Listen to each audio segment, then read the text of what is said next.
As we all know, Rafael Nadal had won his first Masters 1000 title at the age 18 in Monte Carlo 2005, being the top favorite to defend the crown a year later. A lot of things had changed in the last 12 months and Nadal was now a Grand Slam champion and world number 2, also as the most dangerous rival of the dominant Roger Federer. These two had met in Monte Carlo final in 2006, and it turned out to be one of the best and most exciting matches they have played. An even better one was about to come in Rome a few weeks later, with Nadal prevailing 6-2, 6-7, 6-3, 7-6 in 3 hours and 50 minutes to notch the fourth win over Federer in 5 matches.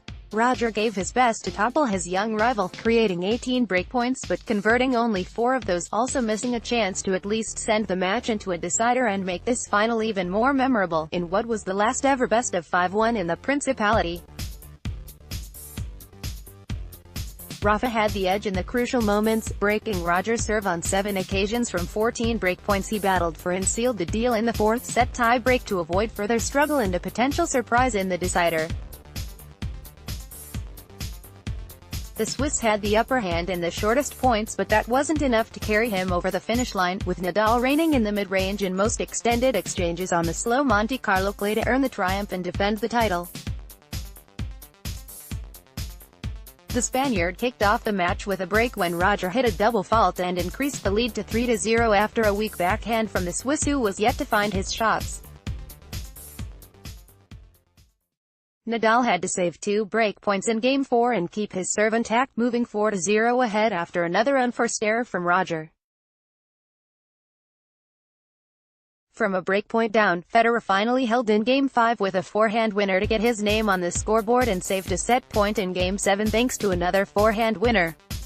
A service winner denied Nadal's second set point, and it was an important game for Roger in terms of the entire match after saving those 3 set points and reducing the deficit to 5-2. Rafa was the better player, and he held at love in Game 8 to wrap up the opener in 42 minutes, hoping for more of the same in the rest of the encounter. The second set started with 6 easy holds, and that all changed in Game 7 when Rafa broke at love following a loose forehand from Federer, who served to stay in the set at 3-5. The Swiss held at love to prolong this part of the match and saved a set point on Nadal's serve in the next game to notch his first break, leveling the score at 5-5 and gathering the momentum despite the fact he was in a tricky position 20 minutes ago. Federer served great in the tiebreak and delivered an ace in the 9th point to grab it 7-2 and level the overall score before the set number 3. Nadal had struggled in those moments, and Roger broke at the start of the 3rd set as well to continue his great run, only to miss game points and give his serve away after a terrible smash in Game 2, in what had been one of the worst shots he hit the entire day. Nadal saved a breakpoint in Game 7 when Federer netted a backhand, and the Spaniard made a significant hold after another shaky ground stroke from his opponent to hang in there. That game proved to be even more critical when Rafa fired a backhand cross-court winner in Game 8 to steal Roger's serve and get a chance to serve for the set. He delivered a good hold, and the set was in his hands after a grueling hour of play, moving 1 step away from the finish line.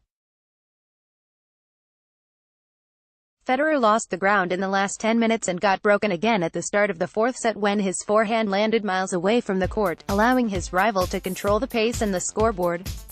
A forehand down-the-line winner earned another break for Nadal in Game 3, and he was closer and closer to the finish line, looking good to seal the deal in the next 25 minutes or so. Roger was not to be denied, though, firing a forehand winner in Game 4 to pull 1 break back before Nadal held at love in Game 6 for a 4-2 advantage.